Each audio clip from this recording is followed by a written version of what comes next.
podcast by Quetzal and Andrade, where we talk about bass, effects, and life things. Well, my latest album, TIDAL WAVE, has just been released, April 1st.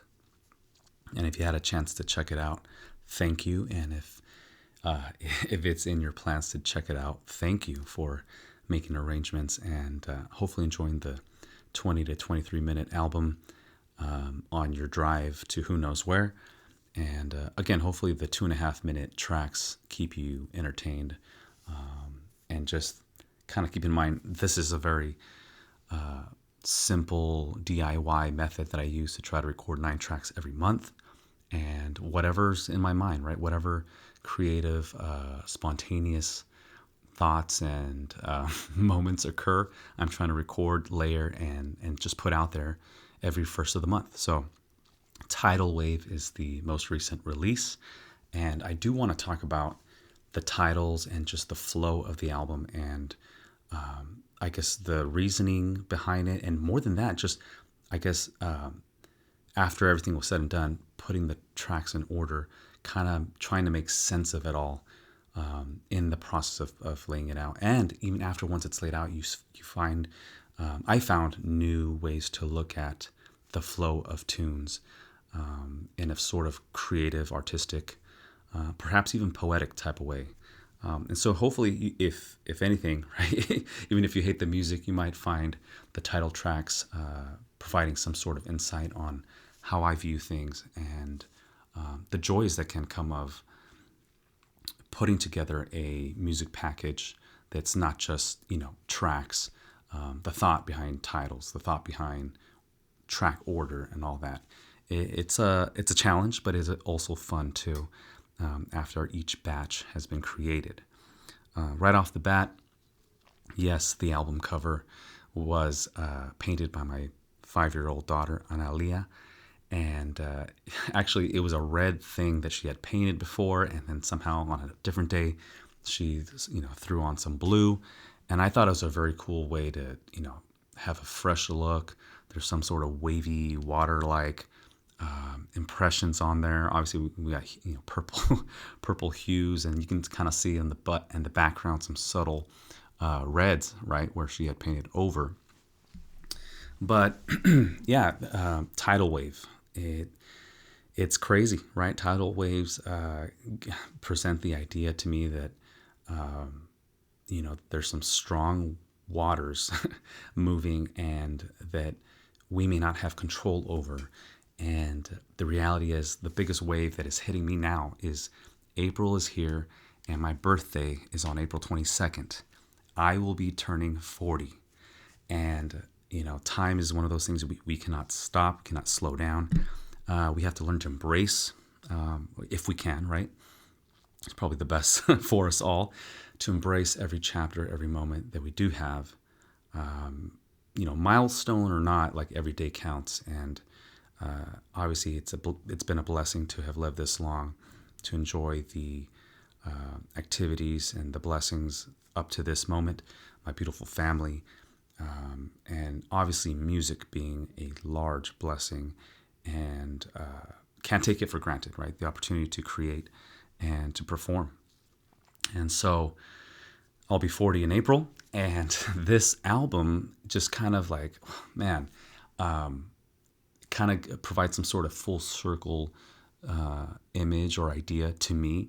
I'm going to read the tracks in order, right? And then I'll break down each one. Sueños, which means dreams. Northern winds. Tidal wave. Out of the blue. Caverns. Embrace. Primavera, which is spring. Oceano, ocean. And the last track, En un barco, which means in a boat. So it's amazing how we don't choose the families or the people that we are born into or with from day one, and regardless, somewhere along the way, we end up having dreams of our own, regardless of the family traditions and the culture that we grew up in. We end up having our own dreams, and sometimes they differ or they deviate, and maybe they still carry much of what we grew up with. But we do have dreams. All of us do. And so right off the bat, that's track one.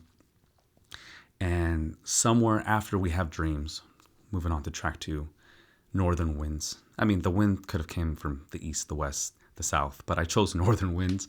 And, those winds we don't have control over. And sometimes they help propel our dreams forward. Sometimes those winds move against us and slow down, make us have to pause, or slows down our forward progress. And maybe it can be challenging and disheartening, but even when we think that we have a grasp of the, how do you conduct a ship? Well, there you go. The wheel, obviously I'm not a sailor. Tidal wave, right? Track three, big, tidal, bold, all caps. These waters become all the more powerful and dangerous, and perhaps just completely shatter what dreams we had from the beginning, completely deviating us from our initial course. And then track four, out of the blue. So we're out of the water, right? Or blown out of the water, perhaps. I did title out of the blue because it does sound a lot more different than a lot of my other tracks. It tends to sound a little bit more bluesy, funky, and I don't usually go for that sound in my original music, but it ended up being kind of like that, so I figured why not title it that. But now we're out of large bodies of water. We're off our course, being on a ship, and we have seemed to struck land, which brings us to Title 5, caverns. And, we find places, right? On land, we find people, we find cultures that perhaps are attractive, enticing, perhaps even inviting. And so that moves us on to track 6, embrace. I always thought embrace, like a warm embrace, a warm hug. And I decided to look it up, and to my surprise, it really means welcoming, right? So at some point where we find ourselves, depending how long we stay there or how invested we are in that particular environment, we can find ourselves feeling welcomed. And so that's why I titled that track Embrace. After caverns, we have found land, we have found a place, and now we feel welcome. We feel like we belong. Primavera, the next track number 7, spring. It seems like things are growing, right? In springtime, things are no longer dead and brown. Like we're getting green. We're getting a lot of growth and vegetation blooming everywhere. And so, primavera. There's this sign of prosperity and success and growth, and it seems like everything's on the up and up. But then the next track is called Oceano, ocean. And so after hitting land, and we just came out of the water where we seemed to be enjoying ourselves, and there seems to be growth on land, welcoming, belonging, and now we're back to Oceano. And I guess, there's that saying, and I'm not going to get it right, but the idea that the ocean always calls to those that grew up, right, in the waters, in the seas, right, growing up on a boat, fishing perhaps. The sea calls to them, right? It never stops, right? Once a marinero, always a marinero, right? And so, Oceano, we're back at the ocean, or at least hearing the beckoning call of the ocean. And finally, track number 9, En un barco. We're back on a boat. We find ourselves yet again where we started, in the ocean, on a large body of water, on a boat.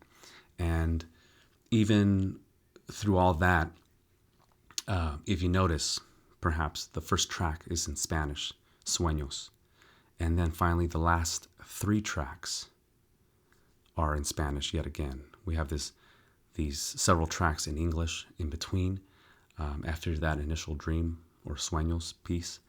And I kind of felt like this whole thing tells a larger story that may resonate with a lot of us, that we don't choose the families that we're born into. We don't have a say in who our parents are, who our brothers and sisters are. But somehow the traditions, the language, the culture, certain things come back around. Even when we have dreams, we venture off, we may learn a new language. Maybe English is a second language, as it was for me, and we are thriving. And maybe it's the majority of what we speak and do, and the new is just dominating. And some of the traditions and the culture that we grew up with maybe gets a little bit lost or diluted along the way. But for many of us, I know that for myself, somehow we always come back to the ocean. We always come back to the original place of some of our upbringing, right? Whether it's speaking Spanish, as it is for me.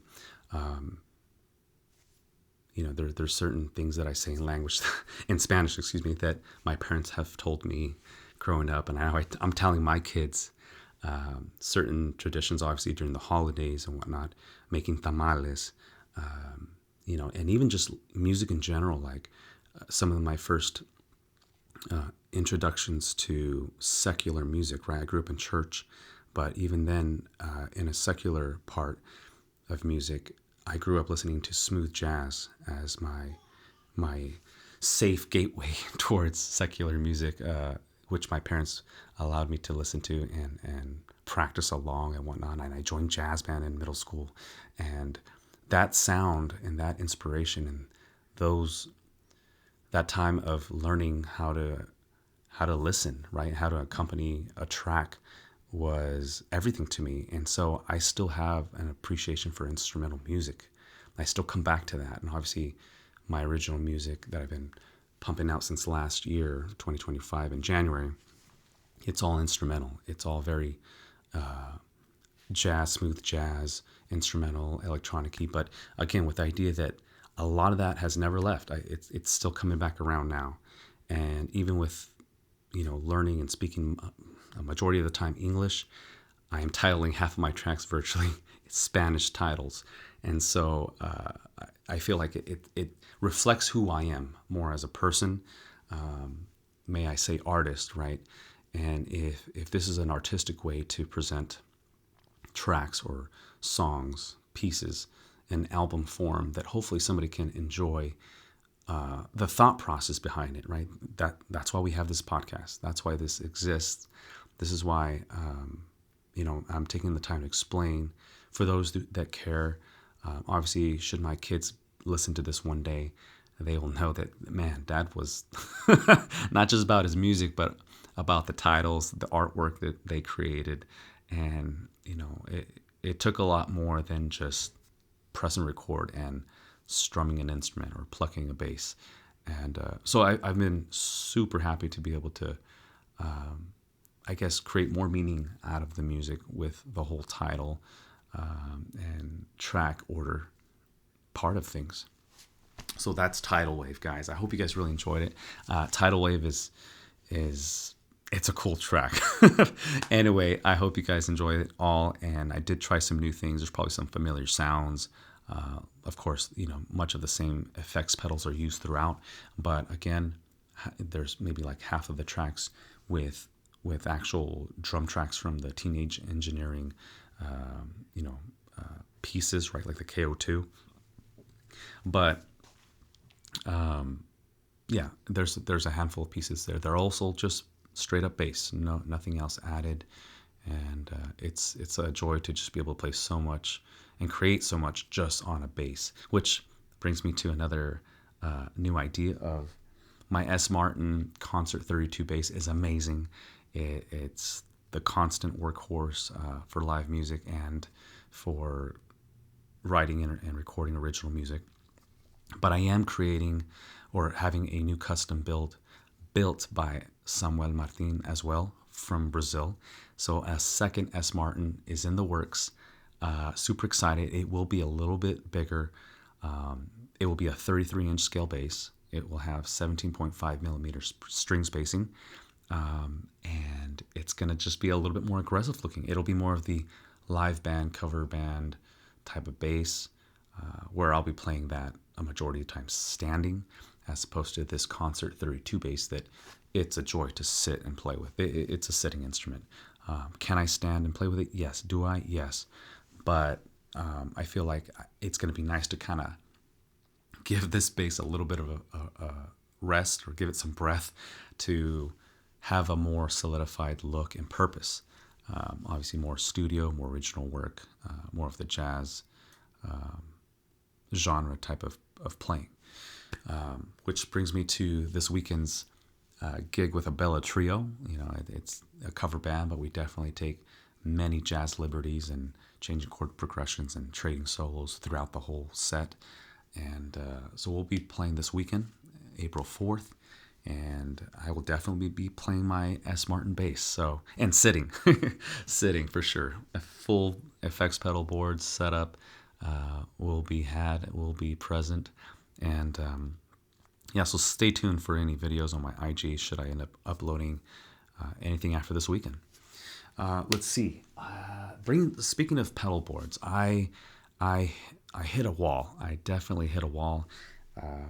I thought I was making progress with a parallel pedal board setup, splitting my two boards in parallel with a buffered splitter, and then summing it with a summing amp pedal, which I tried a passive one and I tried the active one as well. But somehow I am just not getting the tone out of my bass as a result, as desired. And even then, I feel like the signals, once they're evenly blended, they still cancel out some frequencies. So I struggled with routing a few different things, tried a few different things, added color box at the front to try to pick up some tone and body and shape on one side of the board, and it seemed to be working. And yet still I'm not happy. I'm not convinced. And I've made it this far without relying or going to a parallel board setup. And I'm happy with my sounds. I'm happy with my approaches to recording, and even live use, the way I play with everything in series. And so I'm not being stubborn anymore. I'm going to let this go. Maybe at some point I'll experiment with some parallel routes. Just if not out of boredom, then out of just further curiosity, and maybe for a deeper budget for other gadgets that may facilitate this type of approach. All the better, right? Whether it's a wetter box pedal, the parallelator. I can't even say that word, but you get the idea.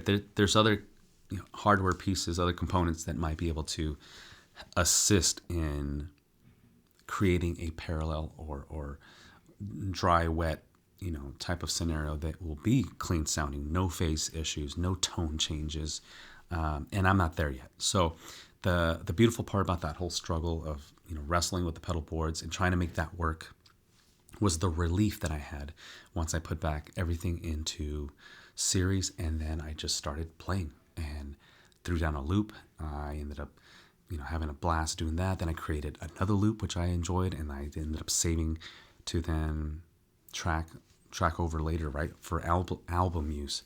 And so when in doubt, right, don't let the gear completely destroy what's most important, right? Being able to practice, being able to play, being able to create, because the gear will only take you so far, right? Even if you have all the best equipment, you still have to play notes. You still have to arrange and think creatively, right? With all the tools you might have in front of you. Speaking of tools and just more pedal stuff, I did finally, and I have some friends that have been getting on my case for over a year. I got an expression pedal. I've not had one since, I want to say like 15, 20 years ago, maybe. And I just, I would say at least 15, possibly 17 years of not having an expression pedal. And I finally got one. And I am actually hooking it up to the Chase Bliss Mood pedal as the Mark I, right? The first edition or version. And I hooked it up to my Autobit Junior by Maris as well. And I enjoy using the expression pedal with both, but I am definitely gravitating more towards it being used and or permanently hooked up to the Chase Bliss mood pedal. I just feel like it allows me to create more glitchy ambient loops with that, as opposed to larger, darker sweeps and type of filter effect use with the Autobit Junior, which is cool. But I feel like I'm less inclined to use it like that or need it like that, both for live and for compositional recording use. But again, if it sits off to the side, it's not very invasive. I got a 2-foot stereo cable, right, aux cable to be able to make it function, and that way everything fits nice and neat. But yeah, I already laid a loop down, already finished a track with that already, and that'll be for a next album or two. So stay tuned. The effects are still doing well, and trying to maximize more of the more of what I have here. I want to say that I talked about the Pedalnetics components that I added to my pedal boards, both the modular and the mono mini light pedal board. And so one fits really flush on the side of the Vertex riser, so I can access the HX1, being able to press up or down with my hand or foot. It's a little tight with the foot, but it's still doable without having to open up the riser, right, or the hatch. The mono light board, I actually ended up taking out the SaturnWorks passive summing slash patch bay slash splitter type of unit, which was great just to raise up my Pedalnetics dual switch for that board. But I ended up swapping it out for the Canvas line isolator. I know I mentioned that in the previous podcast, and so I decided, you know what, I'm gonna want to make more use out of that, so that I don't have to take out a cable. I get a clean, grounded DI signal out. Also, in live use, because I'll have that available, if I have an amp on stage, which most times I do, I'll go DI out of there, and I can just go DI out of my pedal board into my R4 Zoom recorder, and maybe just track my bass live, and then see what comes out of that. Either for reviewing, analyzing purposes, or for layering a cleaner, isolated bass part over some sort of video. Yeah, so it could be a cool thing to use. And when in doubt, just use it for my X5 IEM, IEM pack, right? So I can just have my bass in my ears alone should I be ampless, or if I just want more bass in my ears, right? So ultimately, I have some options with that little Canvas DI isolator or line isolator, which works great. I already troubleshooted it, and I troubleshot it. I never know. But it sounds clean, sounds great, and it looks good, and it's fixed, and again, virtually the same dimensions as the SaturnWorks unit I had before. So no space gained or lost. The pedal board works great. Everything's hooked up, and I don't know what else to say. Oh, as far as like any sort of new recordings, I want to say on TIDAL WAVE, I ended up using finally, and if not on that one, oh shoot, I'm getting lost in all my tracks. But I definitely finally pulled out this month, right, of March, finally, for either this TIDAL WAVE album or the next, which, to be honest, is already ready to go. I know I've got issues, but the music does not stop. I can't stop creating. I can't stop recording. I finally pulled out the Warm Audio Ringer Bringer pedal and used it on a track or two. Did I use it on two? I think I used it for sure on one, and loved it. It's got a great subtle, vibe and obviously audible quality to the track that I recorded it with. It's a bass line actually in parallel within my Ampero 2, and I think it's such a cool thing. So once that is out and officially released, and I further review which track that is, and I want to say it's the next album, not Tidal Wave, which is now out. Definitely check that one out and give me your opinions. Like, is it worth it? What do you think about it? I think it's a really big pedal that does probably a whole lot more than I know what to do with, but I definitely want to dig deeper into that pedal with all the the inputs and outputs that it's got on the front panel. So there's that. I don't know that I have left anything else out. Oh yes, last story. Last podcast I talked about the Warner's Theater, and I left out the most iconic, memorable part of opening up for B.B. King. And I need to definitely add that now before I forget.